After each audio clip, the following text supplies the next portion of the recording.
Welcome, everyone, to the Inclusion Starts Now podcast. Thanks for being here. Today, I am with two friends I have met via Instagram that we've actually never met in real life, which is really sad. And someday I hope that changes.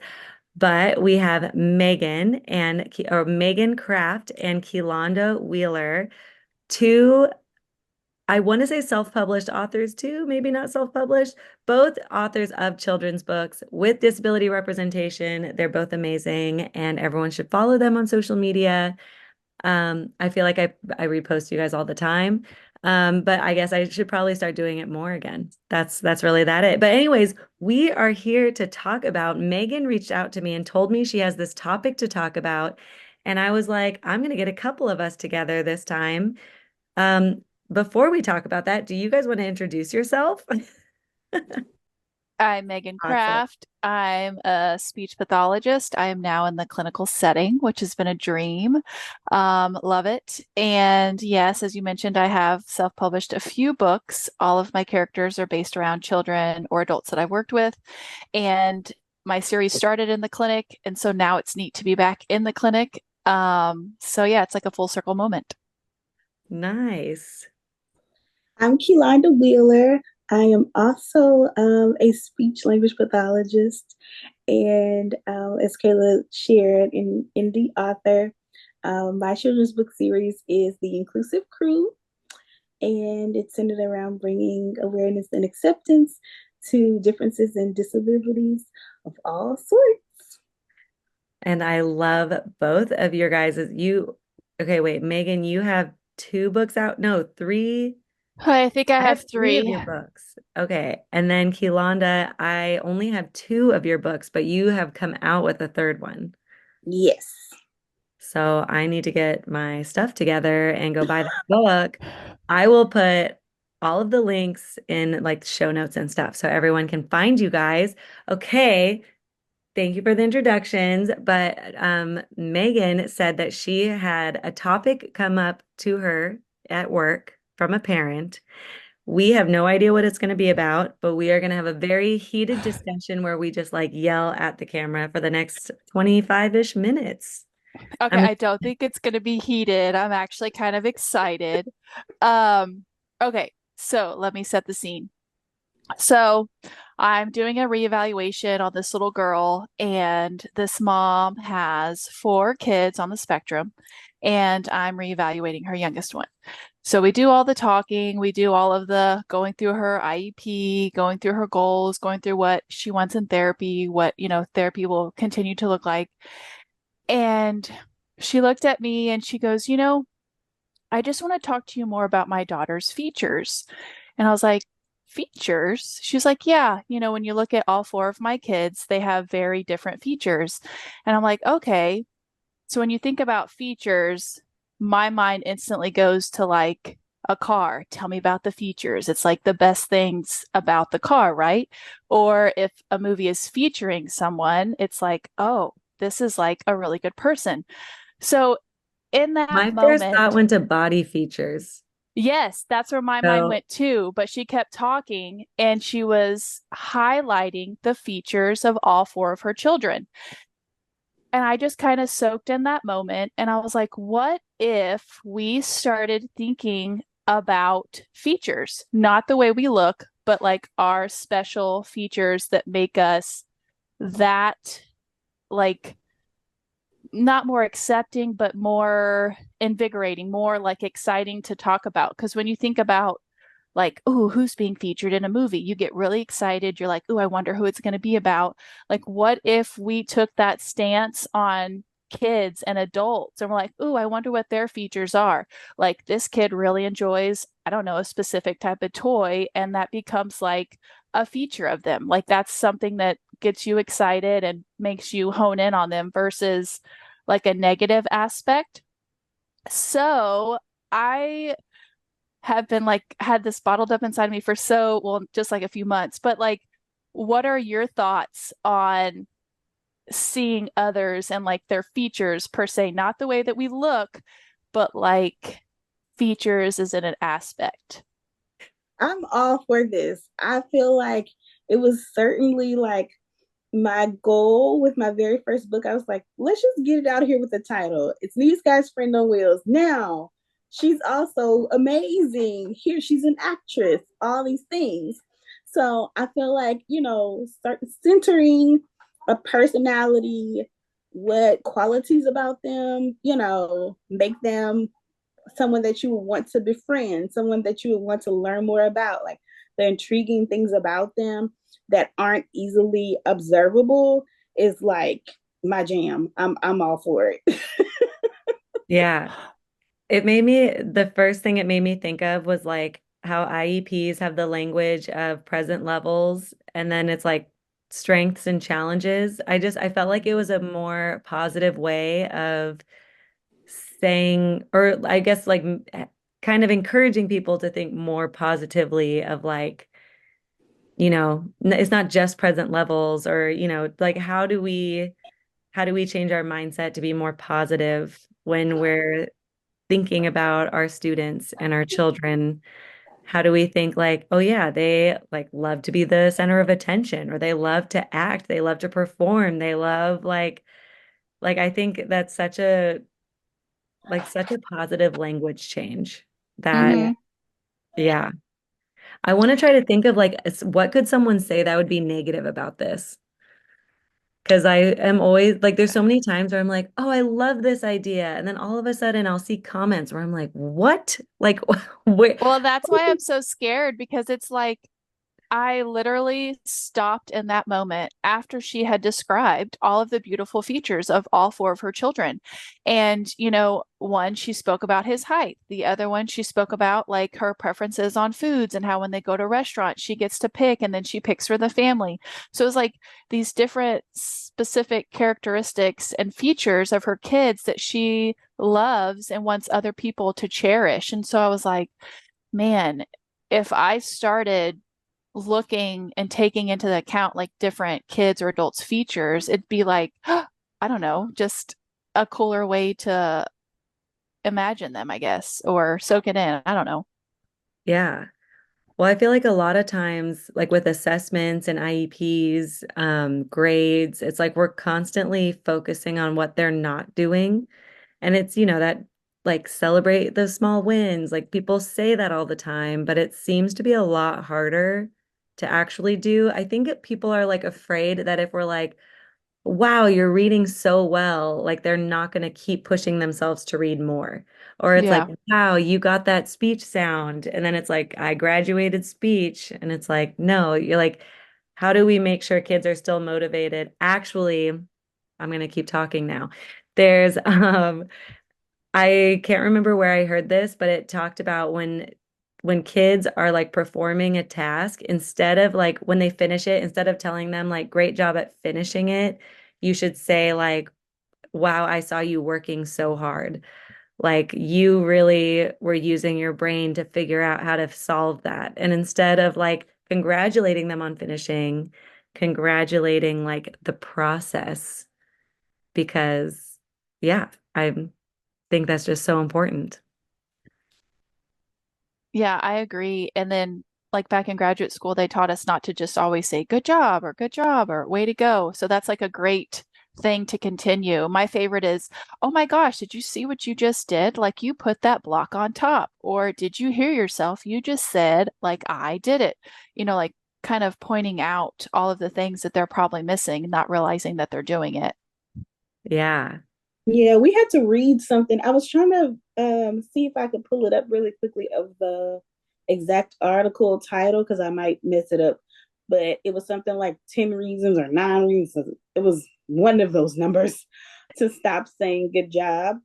And we had to find, like you said, other ways to, I guess, support them being motivated, being excited about what was going on. But there was nothing, I guess, that you could take from if I did say my sound correctly, or I did make a comment, or I was kind. By just saying good job, it didn't state exactly what I did that was such a positive thing. And then I also like, turning things around to allow them to say like, oh, you know what, I am proud of myself because this was hard. I never did this before and now I can. and that way it does become more positive. I do think there's certain things that I wonder if it could be perceived in a negative way, as far as like, we do have this obligation to like show that a child meets a certain criteria or has certain, things that would be considered deficits in order to like qualify for things. And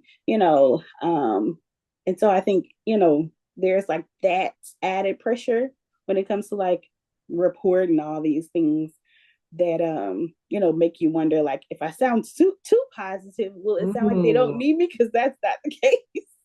you know that's really interesting. I'm reading this book right now, Disability Visibility, for the second time, and it talks about how I totally just lost my train of thought. But it talks about how this person who's an amputee has to like track how much she uses her leg.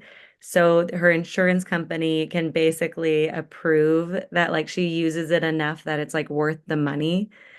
And it's like what an interesting thought of like we want to be positive and be like learning's amazing, you're doing so great, let's celebrate this, let's talk positively about the student to like help our mindset. But then you also want to be like, yeah, they're doing so great, but like, we still have so much more to do. Like, just because I'm being positive doesn't mean like they don't need speech therapy. Um, yeah. that's so interesting. So what do you uh in speech for like both of your guys' like speech therapy practices, how do you I don't know, what would you say like an average IEP would look like when talking about a student? Like how do you balance you the gotta you positive you and have support? to indicate, because it's going to be school based, there has to be something that Is hindering their as education. Yeah. yeah, that impacts them negatively in their classroom setting or their ability to access the curriculum. So that's what makes it to where like we can say all of these strengths, but we definitely want to include like, okay, if they're not able to produce this particular sound, or if they're not able to um be able to express a certain thing with like speaking and listening skills in a discussion, or as they continue, to work through ELA curriculum or something like that, it will impact them in a negative way in the classroom. And here's how that would show up. I think I also like to term it like the student may benefit from a model, or so it shows it like they're not independent with this, and that can kind of give you a little bit more justification or rationale behind like why they have a continued need for our services, or whatever other services there are. Is that here's what they can do, here's the supports that I can only provide, and that's why no matter how much progress they're making, they're not at 90% or 100% with this skill without these particular things in place. Yeah, And I I like think, that. oh, sorry. No, that was it. Oh, I was thinking too, like in that moment, thinking about parents that sit through these IEP meetings every year, sometimes twice a year. Um, really, I mean, yes, the report is its own entity for services and stuff and qualifications, but sitting in those meetings once, twice, maybe I don't know how many times a year, I feel like she wanted that positivity to be seen in her child and even to be communicated across the table. And so to watch her face talk about all four of her kids when she was describing their features, it was like, man, she I mean, just like we all do, we all want to hear that we're doing well. We all want to hear that there's like a baseline that we're at and that we can grow from. And so I felt like that was also maybe where she was coming from too, that yes, we do have deficits, but there's still the beauty within each of us that we can build upon. So, Yeah, that's the Yeah. fun part, that it's not just something written. mhm. That I think that's like the cool thing of like, if Kayla read her book versus I did, or Megan, you read your book versus if I did, like the intonation and all the things that you would give because you knew how you meant for it to come across and be perceived, that it's going to have just that, it's going to be that much better to hear it from you. So I think like that's hugely important too. Like you said, to hear this parent say these wonderful things and to make space for that across the table. And then also, other service providers to kind of be able to bounce off of that and say, you know what, I noticed he or she, they light up when we talk about this particular, book or this particular toy or this particular friend or what have you. So it shows that connection there and really makes it about people, just like human to human. This is a great human being. Here's why. And I'm glad that I get to, spend more time with them, support them, through these services. And that adds a little bit more to it because, I've witnessed IEP meetings where they start to invite the student as they are participating. And I had one student, and it wasn't even my student. I was covering the meeting for someone else, and he cried because Oh, it had to state that this was a disability. And he's like, but I'm doing it, and it's not a bad thing.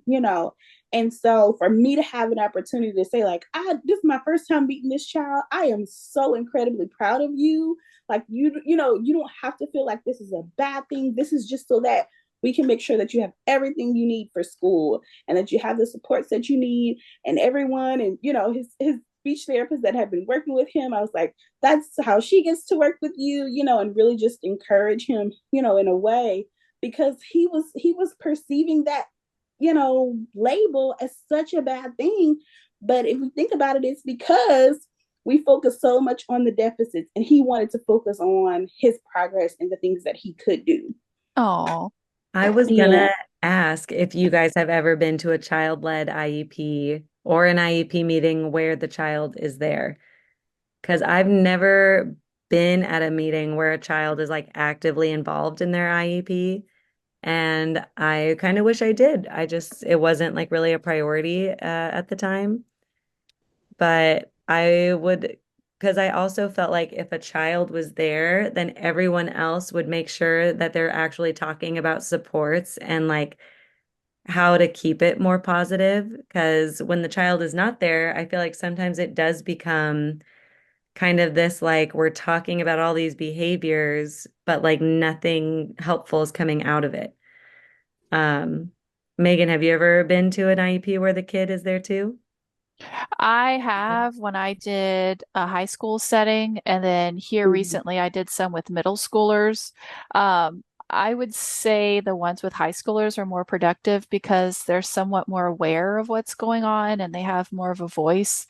The middle schoolers, I feel like sometimes the teachers want to tiptoe around what's going on versus actually coming to like, hey, this is what needs to happen. This is what we can do. How can we, come to solve this problem? And I don't know if it's because of the maturity of the student, but I've seen the middle school and high school, but as they get older, it's definitely like, hey, this is where we're at. This is what we need to do. Um, so yeah. Yeah, I Yeah. feel like it is something that we would need to teach. I mean, kind of what you were just saying, Keylonda, about the child being like, like, but I'm doing it, I'm doing well. Like, why do I still have this disability kind of thing? It's like also educating that, like, having a disability, like a disability most likely is not going to just go away. Like you're here because you need these added supports. And it's like, but you're showing that these supports are helping. And that's like what we want to make sure is happening. That like, with these added supports, you can access everything that you should be able to access.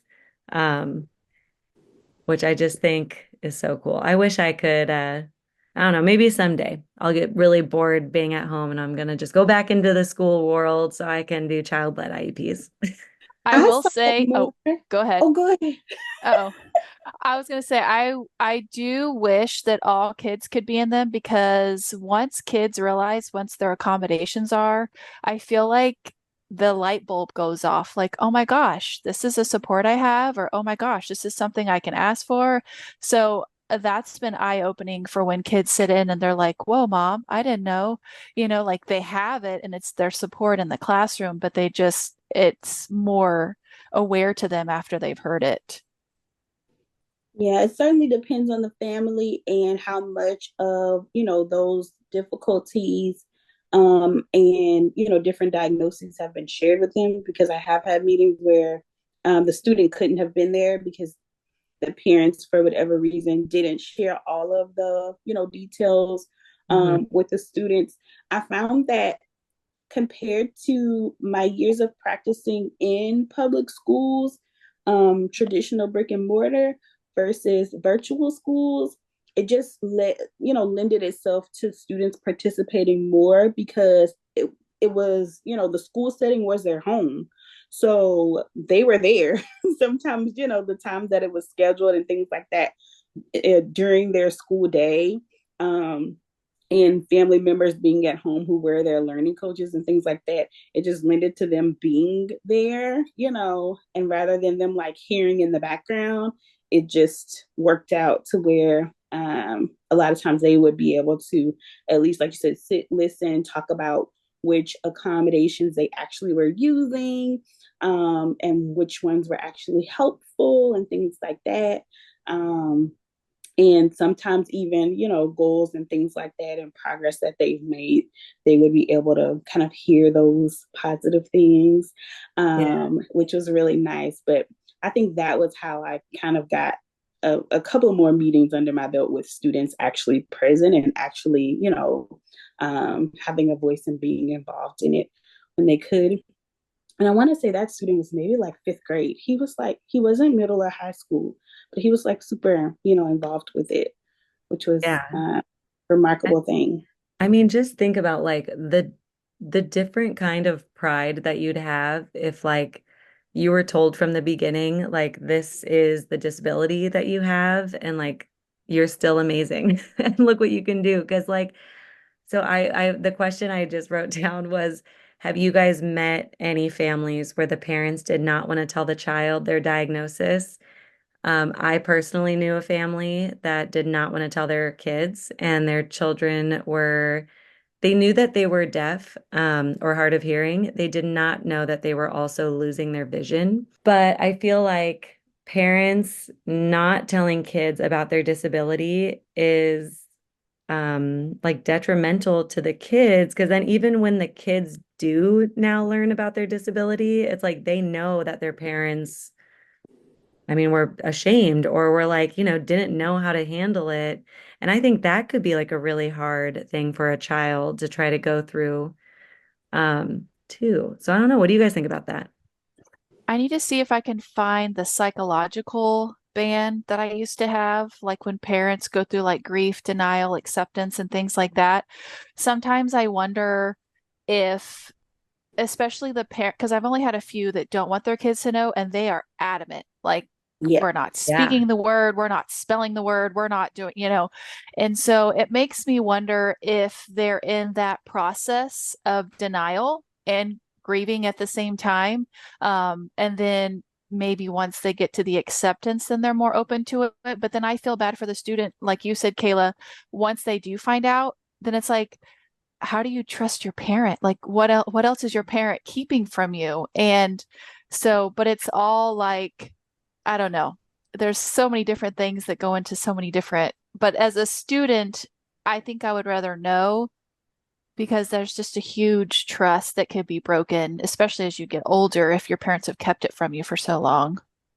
Yeah, and there's this misconception, I think, because of the stigma, um with, some of the big name things. Like, I've had parents keep autism from their child, and what we're learning now about it from autistic adults is that, like, nope, I actually wish I hadn't known, because I felt so different. Like, my every fiber in me feels so, so different from everyone else. And I'm like, oh, this is the answer. Woo, okay. Yeah. So I think, there's some big name diagnoses that, people, I feel like they would have a hard time processing it. And giving language to all of those emotions, you can absolutely grieve what you thought your child would be. Um, and I think, empowering everyone, even especially parents, that they're absolutely experts on these children when they're surrounded by so many professionals. And I also have this strong memory of discussing an IEP and a diagnosis with a parent who cried. And it really drove home the point for me that, like, never let this become so like second nature to you. Like, each time that you are, conducting evaluations and things like that, this can either, like, you know refresh that wound, or like start a brand new thing for these families. And so just, being really conscious of that and how we discuss the things, and allowing people to certainly grieve that this is not what I signed up for when I was like, okay, bundle of joy. And I think through, my own process of having to be like, okay, I have on my speech therapist hat, I have on my mama hat, and my son absolutely needs language therapy right now, and explaining that to my family members, who wanted to say, oh, he's fine, he's just different from his sister, no big deal. He'll talk when he wants to talk, all those things. And it had me to like practice what I preach to everyone else Mhm. about accepting that. And as you're grieving, what you thought your child would be, by but allowing them to get the services that they need and know what they need to know about their own struggles. Yeah. And well, that conversation you were just saying that you had with that parent, it's kind of like, I mean, the features, it's a great reminder to be like having a positive, no one wants to like get an assessment and then have that person come up to them and just be like, well, they're at a kindergarten level, they're a 3-year-old speech, like whenever those always make me cringe when people are like, well, they're like a fourth grader and they're like, well, they're performing at a 3-year-old level. And you're like, dude, it's an assessment. Like, you don't even, especially when like the psychologists would come in and work, like, it's like you pop in like once a week, maybe into this classroom. You do not know this student well enough to come in here and give them an assessment to then be like, yeah, they're not performing well at all. Like, what parent wants to get like information like that I just don't feel like is good information? But to like remember, you know, we have these assessments for a reason to be able to give them this information of like, this is how the assessment turned out, but to also remember that we're human and to be like, look at all the amazing things though that your kid does do, and let me show you what I'm going to do to make it even better. It's just so important. And I also want to let you guys know, if I knew about speech therapy before I went into teaching, I probably would have been a speech therapist. I think it is so cool, and I'm so jealous that both of you knew. A career quiz at my freshman year in college made me pivot to this. I didn't know it was a thing. And I was like, I have to figure out what I'm going to do. I like education, but there's like part of me that likes like scientific, information. And it That's turns out so it's like this cool. marrying of the two that you can do as a school based or pediatric SLP. So, Oh my gosh. See, I like wanted to be a nurse, but I don't want to work holidays. yeah. And so, so then it got to me to teach. And then I volunteered with a group where it was a bunch of students with disabilities and I played sports with them. And I was like, oh, this is where I want to be. This makes sense. And then inclusion just, happened through Yeah. there. But I should have taken more career tests. Mine were all through like Cosmo. So it was There's like still time. 4 tests. No, I'm good. I thought about going back to school and I thought for about a second, I'm like, I don't have the energy for that right now. Maybe in like 5 or 10 years. Yeah, but that I really do love the language change of like calling it features. I mean, really any sort of change that can get our mindset focused on like the person that we are supporting Yeah. instead of looking at it as like a person that needs like fixing. I Oh, think. that's good. They're a gift. They're absolutely a Do I put that gift. on a shirt? Is that what you're telling me? Yes, that Yes. is it. I'll have to go back and rewatch it. I I already think that's forgot the what funnest part about this job is like figuring out the gift of each child. You know, just what makes them spark, what lights, what gets them going. So it just brings a smile. The one thing that we started saying, well, the clinic has been saying, but every Thursday we have a meeting and they're like, what is your why? Go back to your why. And I'm like, the kids are the why. So, Yes. I mean, yeah, that's usually how I start trainings when I go to talk about inclusion. I'm like, everyone put down why you became a teacher. And it's like, well, it looks like nobody said they did not want to work with kids with disabilities. You talked about students, and everyone is a student. So let's talk about how we're going to actually support all those students. Um, so no one steal that if they're trying to be an inclusion specialist. Just kidding. You can. The more, the merrier.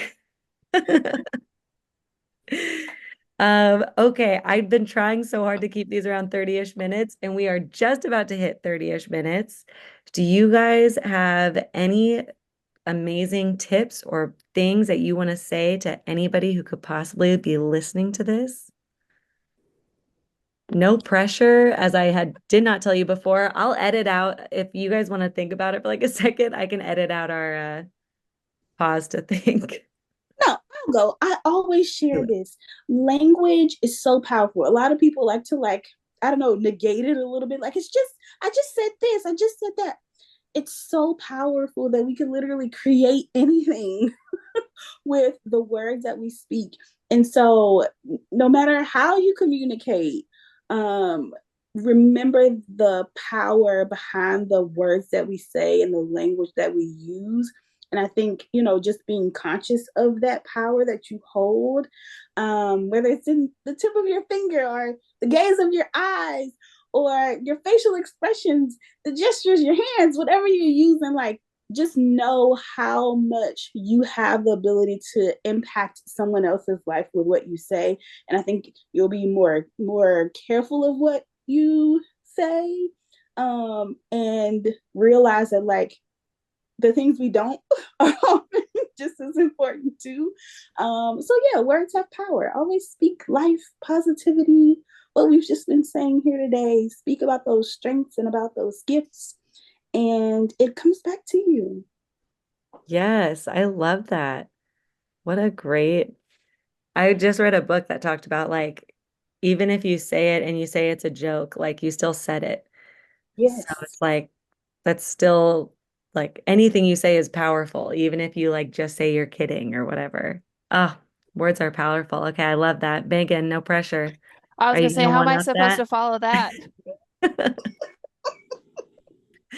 No, no one Uh, upping. We're all here to learn. if I had to say anything to anyone that's listening, I would say inclusion and acceptance starts in your home. So please, please, please, please teach your children about love, teach your children about differences, teach them about acceptance, and just let them know that they could forever change someone's life, whether they're young, they're old, it doesn't matter what age they are, playing at the park, passing someone in the hallway, they have that chance to really change someone's life. So, inclusion and acceptance starts in your home. My gosh, both Love of it. you. Those were like really good things. I'm really excited for this episode. That's probably not coming out for like another month or two, but I am very excited about this. Wow. Well, thank you so much. And Megan, seriously, thank you so much for reaching out and like wanting to do this. So I'm gonna give everyone all of your information to find you below. Um, I say below, but I don't I really have right here. Um, and yeah, and oh, I have a little sign off. It's a inclusion starts with you, and we just want to help. Thanks for listening. Thanks for having us. We should do this more often. Yeah.